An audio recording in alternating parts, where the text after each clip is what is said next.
Hello friends, આજે આપણે નાના મોટા બધાને જ ભાવે ને તેવી વેજ ફ્રેન્કી ઘરે બનાવીશું. અને આ ફ્રેન્કી જે મુંબઈની લારી પર મળે ને તેવી રીતે બનાવીશું ને એટલે એકદમ ટેસ્ટી અને ચટપટી તૈયાર થશે. સાથે ફ્રેન્કીનો મસાલો પણ બનાવીશું. તો જો આ રીતે તમે ફ્રેન્કીનો મસાલો બનાવી તેમાંથી ફ્રેન્કી બનાવશો ને એટલે એકદમ બહાર જેવી જ બનશે. તો તમે પણ એકવાર જરૂરથી ટ્રાય કરજો. તો સૌથી પહેલાં ફ્રેન્કીનો મસાલો બનાવીશું. એના માટે 1 મોટી ચમચી ધાણા, 1 ચમચી જીરું, સાથે 8 થી 10 મરી, અડધી ચમચી હિંગ અને પોણી ચમચી હળદર લઈશું. સાથે સ્વાદ પ્રમાણે થોડું મીઠું લઈ બધી વસ્તુને 1 મિનિટ શેકી લઈશું. અહીં આપણે હળદર શેકવામાં જ લીધી છે, એટલે જ્યારે પણ ફ્રેન્કી મસાલો આપણે ઉપરથી ભભરાવીશું ને ત્યારે તેમાં હળદરનો કાચો ટેસ્ટ નહીં આવે.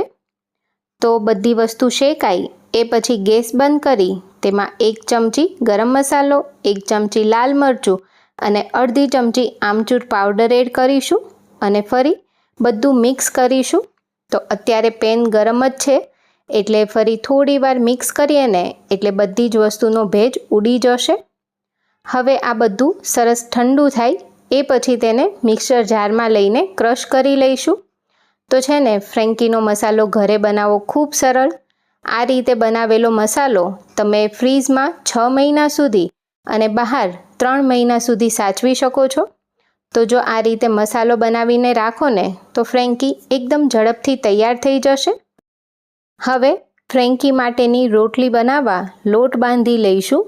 તો અહીં મેં 1 કપ ઘઉંનો ઝીણો લોટ લીધો છે.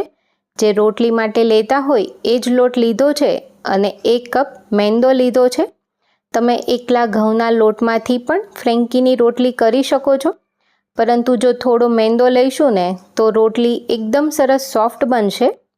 હવે લોટમાં સ્વાદ પ્રમાણે મીઠું અને 1.5 મોટી ચમચી તેલ નાખીને મિક્સ કર્યા વગર લોટ બાંધી લઈશું. જો મોણને મિક્સ કરો ને તો રોટલી ક્રિસ્પી થશે. અહીં આપણે ફ્રેન્કીની રોટલી સોફ્ટ રાખવાની છે, એટલે મોણને લોટમાં મિક્સ નહીં કરવાનું, ડાયરેક્ટ લોટ બાંધી લેવાનો અને આ રીતનો રોટલી જેવો સોફ્ટ લોટ બાંધીશું. લોટ બંધાય એટલે લોટને આ રીતે ખેંચતા જઈને 1 મિનિટ માટે મસળી લેવાનો છે. અહીં આપણે મેંદો લીધો છે, એટલે મેંદાને જેટલું મસળીએ ને તેટલું તેનું ગ્લુટન રિલીઝ થાય અને પછી પરિણામે ફ્રેન્કીની જે રોટલી છે એકદમ સરસ સોફ્ટ બનશે. લોટ મસળાય એ પછી તેને ઢાંકીને 15 થી 20 મિનિટ રેસ્ટ આપીશું. હવે અહીં ફ્રેન્કી માટેનું મેઇન ઇન્ગ્રીડિયન્ટ ચીલી વિનેગર તૈયાર કરીશું. જેના માટે મેં 2 એકદમ જે તીખા લીલા મરચાં આવે એને આ રીતે રિંગ કટ કરી લીધા છે. તેમાં સ્વાદ પ્રમાણે મીઠું, અત્યારે મેં 5 ચમચી મીઠું લીધું છે અને સાથે 2 નાની ચમચી એપલ સાઇડર વિનેગર લઈશું. અત્યારે મેં આ વિનેગર લીધું છે. તમારી પાસે રેગ્યુલર વિનેગર હોય તો એ પણ લઈ શકાય. હવે વિનેગર અને મીઠાવાળા પાણીમાં મરચાંને 15 થી 20 મિનિટ રાખી મૂકવાના, એટલે એકદમ સરસ ચીલી પિકલ તૈયાર થઈ જશે, જેનો ટેસ્ટ ફ્રેન્કીમાં બહુ જ સરસ લાગતો હોય છે. હવે ફ્રેન્કીની જે ટિક્કી હોય એ બનાવી લઈશું.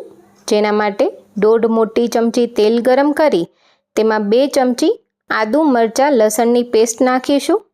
આ પેસ્ટ બનાવવા 2 તીખા લીલા મરચાં, 8 થી 10 લસણની કળી અને 1 મોટો ટુકડો આદુનો લઈ ક્રશ કરી લીધા હતા. આદુ મરચાંની કચાશ દૂર થાય એ પછી તેમાં 2 ટામેટાની પ્યુરી એડ કરીશું. તો 2 કાચા ટામેટાને મિક્સચરમાં ક્રશ કરી લીધા એ જ લેવાના છે. સાથે 1 મોટી ચમચી ટોમેટો કેચઅપ લઈશું અને હવે આ બંનેને પણ કૂક કરી લેવાનું છે.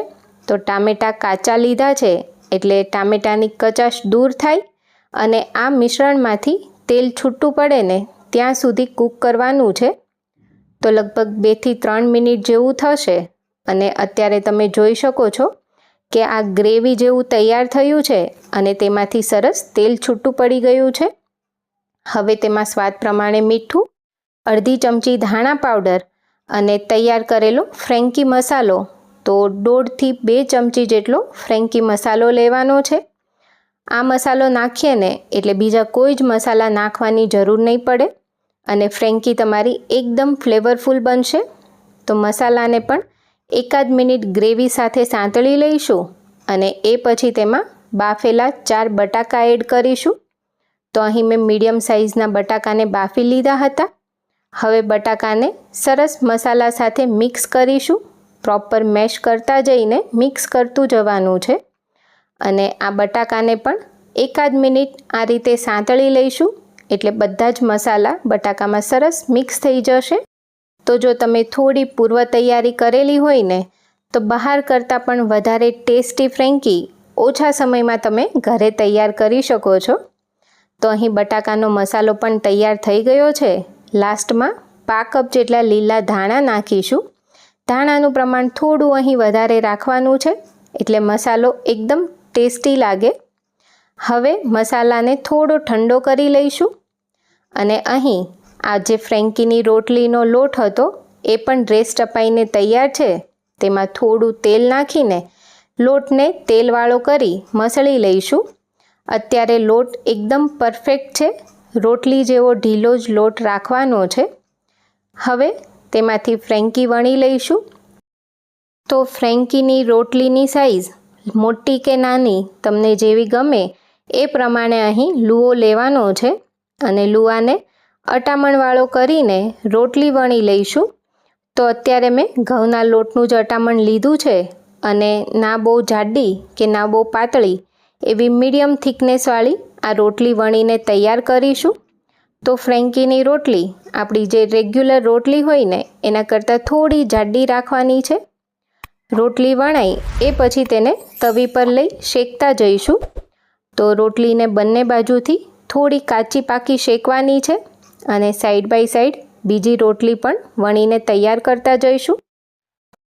તો રોટલી પર આ રીતની થોડી થોડી ડિઝાઇન પડે ને એવી રોટલીને શેકી લઈશું. પૂરી કૂક નથી કરવાની. 70થી 80% રોટલી ચડે ત્યાં સુધી તેને કૂક કરીશું અને ચડેલી રોટલીને આ રીતે કોઈ કોટનના કપડામાં લઈ તેને આ રીતે ઢાંકીને રાખવાની. તો જો તમે ફ્રેન્કી સાંજે બનાવવાના હોય અને બપોરે જ રોટલી બનાવી દેશો ને તો પણ એકદમ સરસ સોફ્ટ રોટલી રહેશે. તો હવે ફ્રેન્કી બનાવવા માટેની બધી જ પૂર્વ તૈયારીઓ થઈ ગઈ છે. હવે ફ્રેન્કી અસેમ્બલ કરીશું. તો જે બટાકાનું મિશ્રણ તૈયાર કર્યું હતું તેમાંથી આ રીતના રોલ બનાવીને તેને થોડું તેલ લઈ તવી પર શેકી લેવાના છે. અહીં બંને બાજુથી હલકી ડિઝાઇન પડે ને તેટલી આ ટિક્કીને શેકીશું. તો આને થોડું સાંતળીને ફ્રેન્કી પર અસેમ્બલ કરીએ ને તો એનો ટેસ્ટ બહુ જ સરસ આવતો હોય છે. તમે ફ્રેન્કી તમને ગમે એ રીતે પણ અસેમ્બલ કરી શકો છો. ઘણા લોકો ડાયરેક્ટ જ બનાવેલો મસાલો રોટલી પર લગાવી પછી ફ્રેન્કી બનાવીને આખી ફ્રેન્કી જ શેકતા હોય છે. તો તમને જે કન્વિનિયન્ટ લાગે એ રીતે ફ્રેન્કી તૈયાર કરવાની. હવે ફ્રેન્કીની રોટલીને પણ ઘી અને બટર લઈ બંને બાજુથી શેકી લઈશું. તો રોટલી કૂક થયેલી છે એટલે બહુ જ જલ્દી બંને બાજુથી શેકાઈ જશે. તો ફ્રેન્કી અસેમ્બલ કરતી વખતે જ્યારે આ રોટલી શેકીએ ને ત્યારે એને ખાસ બટરથી શેકવાની એટલે બટરની ફ્લેવર એકદમ સરસ આવશે ફ્રેન્કીમાં. તો બંને બાજુથી મસ્ત ડિઝાઇન પડી ગઈ છે અને આ ફ્રેન્કીની રોટલી શેકાઈ ગઈ છે. હવે તેમાં જે શેકીને રાખેલી ટિક્કી હતી એ ગોઠવી દઈશું. તો અત્યારે ટિક્કીને થોડી આ રીતે પ્રેસ કરી લેવાની અને જરૂર પ્રમાણે બીજી ટિક્કી પણ તેમાં લગાવી દઈશું. તો અહીં આ બટાકાનો જે મસાલો છે એ ફ્રેન્કીમાં વ્યવસ્થિત લગાવવાનો એટલે ફ્રેન્કીનો ટેસ્ટ દરેક બાઈટમાં એકદમ મસ્ત આવશે.